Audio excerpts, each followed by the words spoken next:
Tapi saya lihat di sekeliling saya, banyaknya umat Islam yang tidak memahami apa itu rezeki.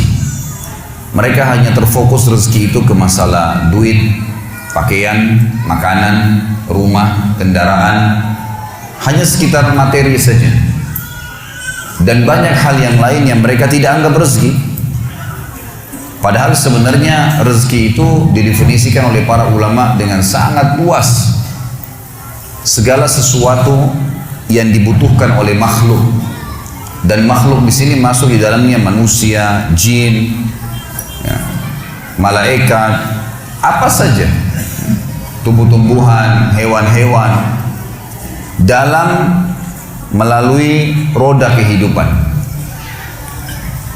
Jadi semua itu masuk dalam masalah rezeki, baik di dunia maupun di akhirat nantinya. Jadi ruang lingkup rezeki sangat luas, dan rezeki ini yang menyiapkan dan tidak pernah habis stoknya dalam menyiapkan hanya satu, Allah Subhanahu wa Ta'ala. Tidak pernah ada yang bisa menyiapkan kebutuhan seluruh makhluk non-stop dan tidak pernah habis stoknya kecuali Allah Subhanahu wa Ta'ala. Dan memang belum pernah ada yang mengikrarkan itu. Kita pada saat haus cuma tahu minum, pada saat lapar cuma tahu makan. Nggak ada duit berarti minta, ada duit tinggal beli makanan dan makan, selesai, laparnya hilang, istirahat. Kita tidak pernah berpikir sebenarnya dari mana semua itu. Satu-satunya yang mengaku dan mengikrarkan kalau dia yang menyiapkan segala kebutuhan, bukan cuma manusia, adalah Allah Subhanahu wa Ta'ala.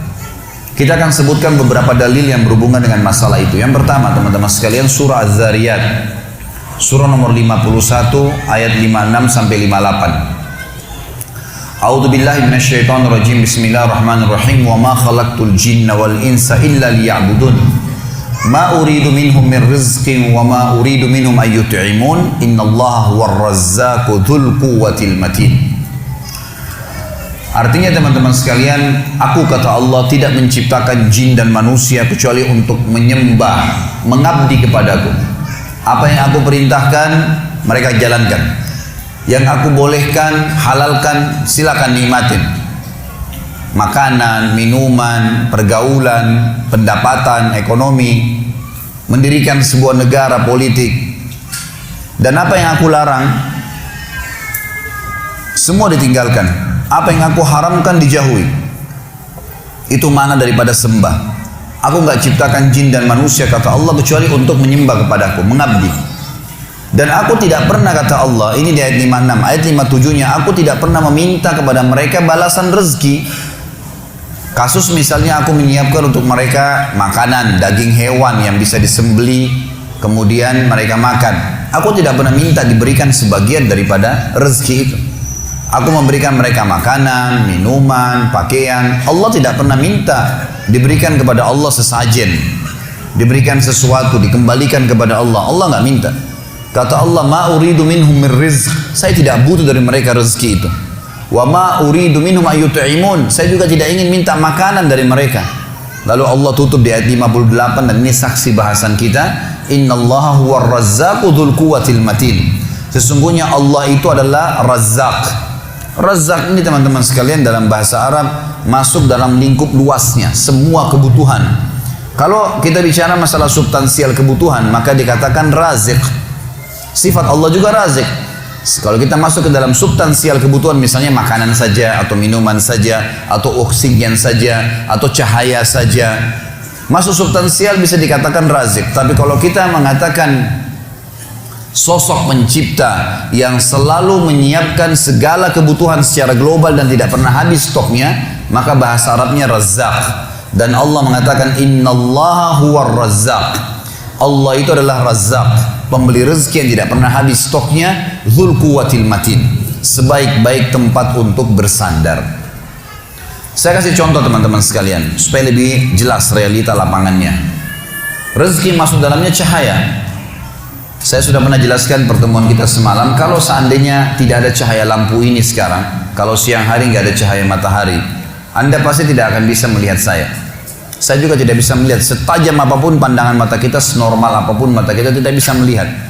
Karena cahaya ini ada, maka akhirnya kita bisa melihat. Cahaya ini adalah sebuah rezeki.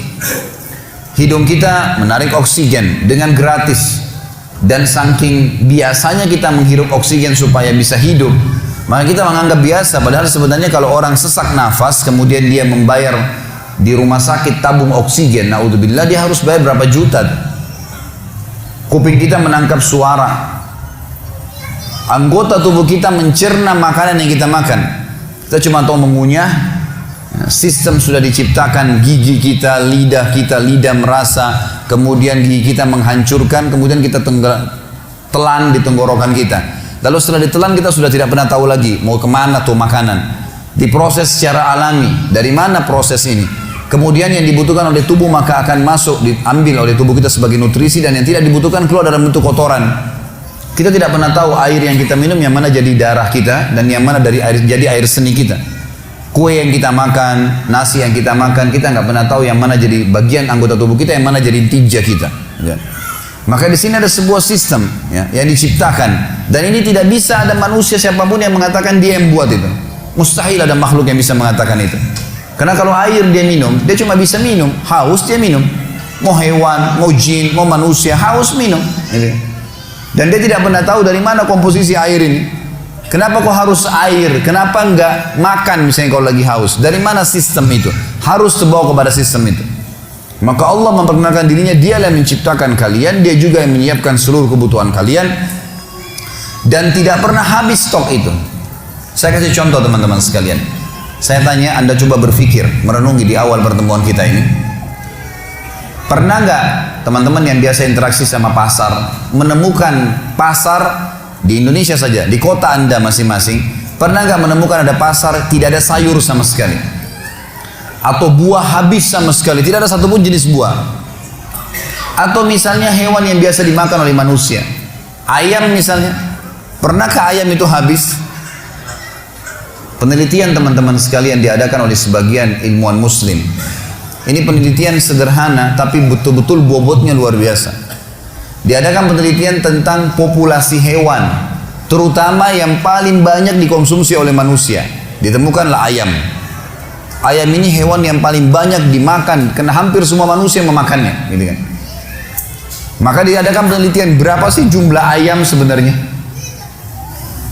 Diadakan penelitian manusia saja sudah 7 miliar sekian jumlah manusia, dan ditemukan ayam ternyata populasinya 6-7 kali lipat lebih banyak daripada jumlah manusia. Jadi ayam itu 40 miliar sekian jumlahnya. Tiap hari disembeli miliaran, tapi tidak pernah habis. Pertanyaannya, dari mana populasinya ayam itu? Mungkin Anda mengatakan karena ada peternak misalnya. Ilmuwan mengadakan penelitian lagi. Diteliti teman-teman sekalian, dari 6-7 kali lipat dari jumlah manusia itu ayam, ternyata yang dipelihara oleh manusia 1 dibandingkan 10.000 ekor. Jadi yang diternak oleh manusia itu sebagian kecil dari ayam. Lebih banyak ayam, 9.000 sekian ayam, 9.999 ayam itu hidup liar di hutan, di mana-mana, nggak ada yang urus, berkembang biak. Berarti bukan kasusnya terjaga populasinya, bukan karena kasus manusia menernaknya, bukan. Karena manusia ternak sebagian kecil, dan ternyata ayam itu terus saja populasinya nggak pernah habis.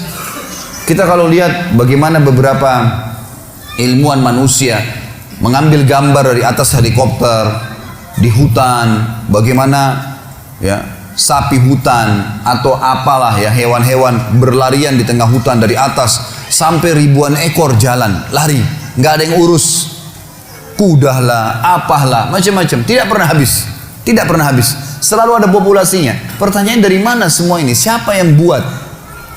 Dan siapa yang membuat, siapa yang menyiapkan kebutuhan-kebutuhan mereka? Karena mereka tidak bakal mungkin hidup kalau tidak ada kebutuhan yang terpenuhi, dari makanannya, dari minumannya, dari tempat tinggalnya, gitu kan.